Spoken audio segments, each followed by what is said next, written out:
Bonjour, je suis Emmanuel Chastelière, je suis l'auteur de la nouvelle L'homme sans rivage de l'anthologie Écologie et folie technologique. Je suis également traducteur et auteur.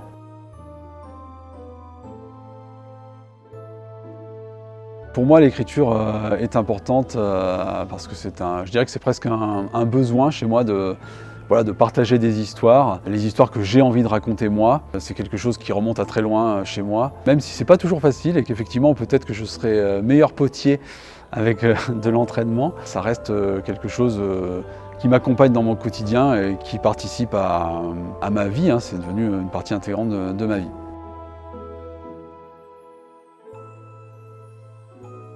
L'auteur ou l'autrice qui a pu vraiment m'influencer au niveau de l'écriture, il y en aurait plein. Quand j'étais vraiment très jeune, Jack London avec L'Appel de la forêt et Cro-Blanc. Et plus récemment, beaucoup plus récemment quand même, et en imaginaire, un livre que j'avais vraiment adoré, pas forcément peut-être un livre pour tout le monde ou une référence absolue, mais c'est La Cité des saints et des fous de Jeff Vandermeer.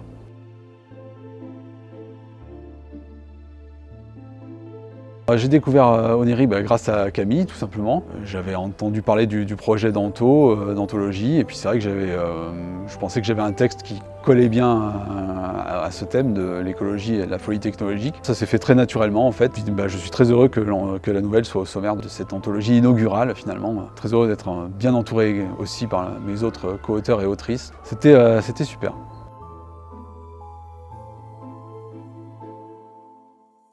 Ce qui me plaît avant tout dans les littératures de l'imaginaire, je dirais, c'est pas tellement l'évasion, parce que ça serait la réponse un peu cliché, mais oui, en fait, c'est le pouvoir tout simplement de nous retrouver transportés dans des univers différents, mais qui permettent quand même d'aborder des problématiques de notre monde. Parce qu'on peut très bien parler justement d'écologie, de tout ce qui fait notre quotidien via l'imaginaire. Et pour le steampunk, en fait, ce que j'aime bien, c'est le côté sans limite. On peut presque, avec ce côté rétro-futuriste, partir sur des inventions complètement folles et malgré tout, ça tient debout, on va dire, dans la logique interne de l'univers et du genre. Et donc c'est quelque chose que j'apprécie parce que ça ouvre encore les fenêtres de l'imagination.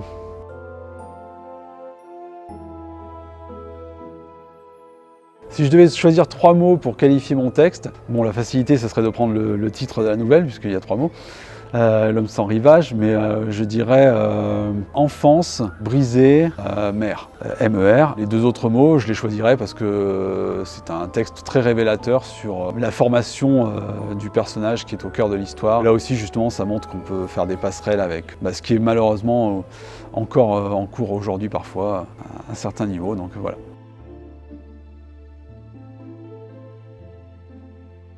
Mon meilleur souvenir, alors c'est plusieurs souvenirs du coup, mais c'est peut-être la première fois qu'un lecteur ou une lectrice, alors là je me souviendrai pas par contre, est venu me faire signer ma nouvelle dans l'anthologie, parce que c'est toujours un moment de partage, de savoir que les gens ont apprécié son texte, c'est toujours un très bon moment. Puis sinon, bien sûr, la réception du livre lui-même, parce que je reste quand même assez fétichiste de l'objet livre, donc j'aime bien j'ai un peu la collectionnite aiguë. C'était une petite pierre de plus que j'ai pu apporter dans le parcours de la maison, donc voilà, je dirais ça.